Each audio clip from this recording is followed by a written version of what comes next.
Hello bearded bee people, welcome back to BeeKBs. Today, first thing, I am out at one of our new yards.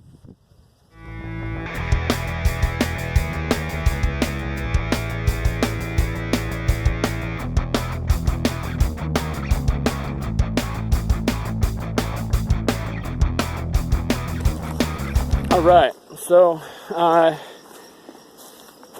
I have checked out that one yard that I was showing you guys that's in, okay shape, I guess. Better than I thought it was going to be. Like I said, I hadn't been out there in a month. So, it's just crazy. The beginning portion of the bee year, trying to get all these new yards established, been a little bit difficult to be on kind of a systematic schedule and checking every hive and every yard on a perfect little schedule. So, I was unable to get to that one until earlier today. And then so I got back here and I dealt with some feeding stuff, some splits that I had to feed, some cell builders that I had to feed, and then I had to cage and mark a couple queens, which I'll show you guys a little montage or whatever of that here at the end.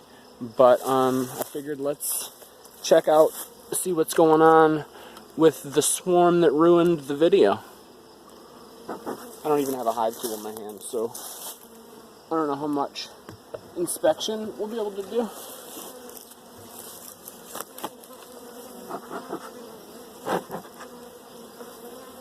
None if I can't get this inner cover up.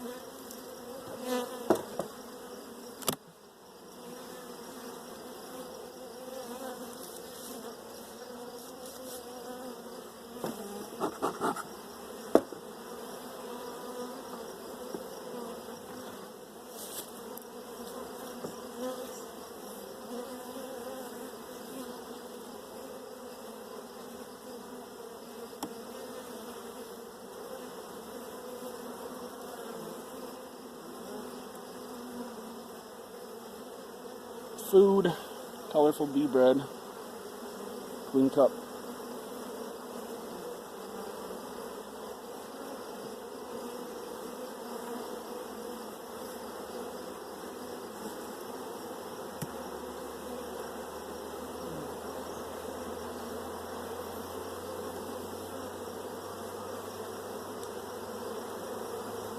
A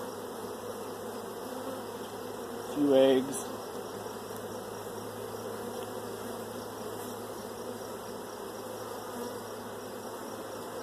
Just eggs.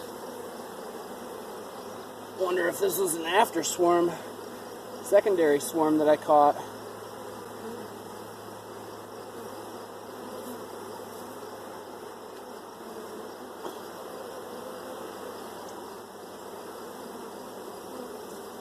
Yeah, it's just eggs. Perfect little 1 eggs to each cell, so I'm pretty sure it's a queen that's laying those eggs. But no larvae,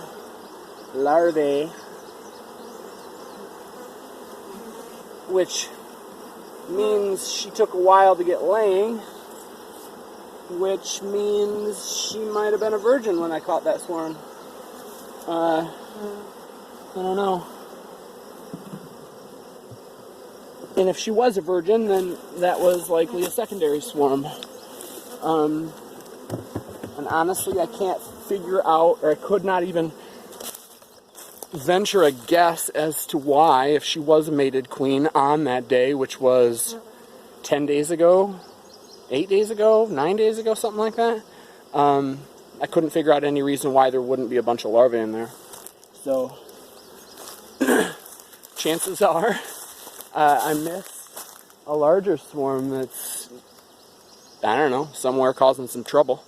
And then I caught one of the smaller secondary swarms, which is why I always say when you're dealing with a swarm-ready hive and you're, splitting, in the queenless portion, don't leave 1,000,000 queen cells because they're still in that swarm mindset and they will send out after swarms or secondary swarms or whatever you want to call them after their initial one. So if they felt like, all right, well, we've purged our initial swarm and that's the split that you pulled off, then they're still likely to cast out a couple of secondary swarms with virgin queens from the many queen cells that you left in the box. So leave 1 or 2 of the best looking queen cells when you're doing a swarm prevention split or a swarm kind of reaction split. So yeah, I guess that's not what I had hoped to see. It would have been nicer if it was just a jam-packed box of bees, but I didn't, put that many bees in there in the first place, so I didn't expect that to be the case. So, boy, I just love it out here, though. I just love it. You can hear all of this activity and see all these bees just going crazy, bringing food. Bringing that food, bringing that money, bringing that honey money. So it's a good time in the bee yard on a beautiful, kind of muggy June 5th. Got an angry hive over here, getting that work done. What you up to, ladies? And dudes, I see a big old drone right there. So, alright, there's not a whole lot more I have to do out here today, but stand here and kind of be engrossed in or engulfed in the in and out activity of all these bees. I could talk about what's blooming and what's about to bloom. So right now, and if you were here, you could smell it. It's all over the place. Autumn olive and honeysuckle are blooming. So that's good. That's a good kind of start to the real, this is a serious flow now kind of thing, because after that, then we've got milkweed and sumac and basswood and the tulip poplars and just tons of really, really high quality nectar producing plants that normally make us a ton of honey. Top of which, in my opinion, is basswood, and that, I think I looked at my Instagram yesterday and saw that those were starting to bloom on the 26th of June last year. So I think we're a little bit behind. We started off a little bit ahead of last year, but now I believe we're a little bit behind.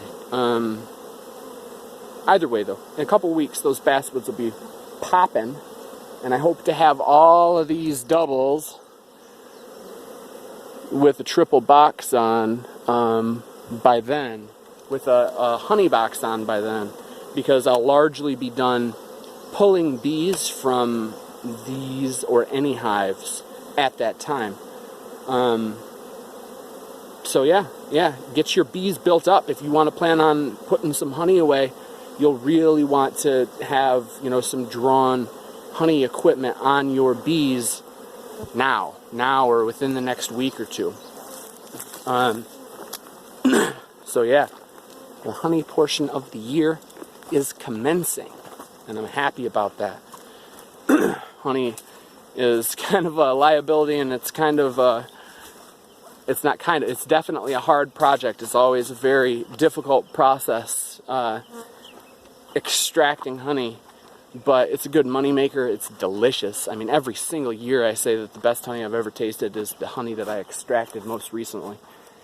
So it's fun. I like it, and I'm sure you guys do as well.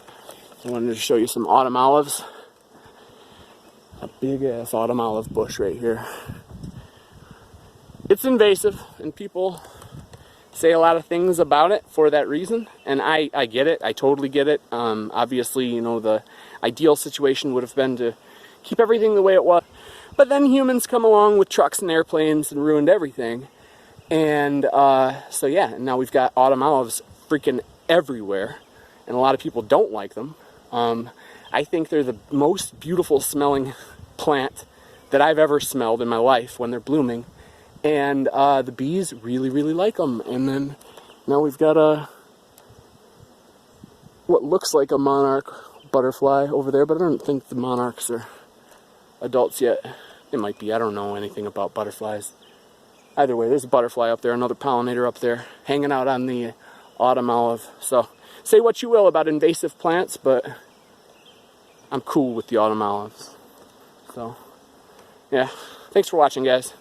I appreciate the heck out of each and every one of you, and I wish you a happy June and happy honey flow, and I hope you get out there and you have some freaking fun with your freaking bees. See ya.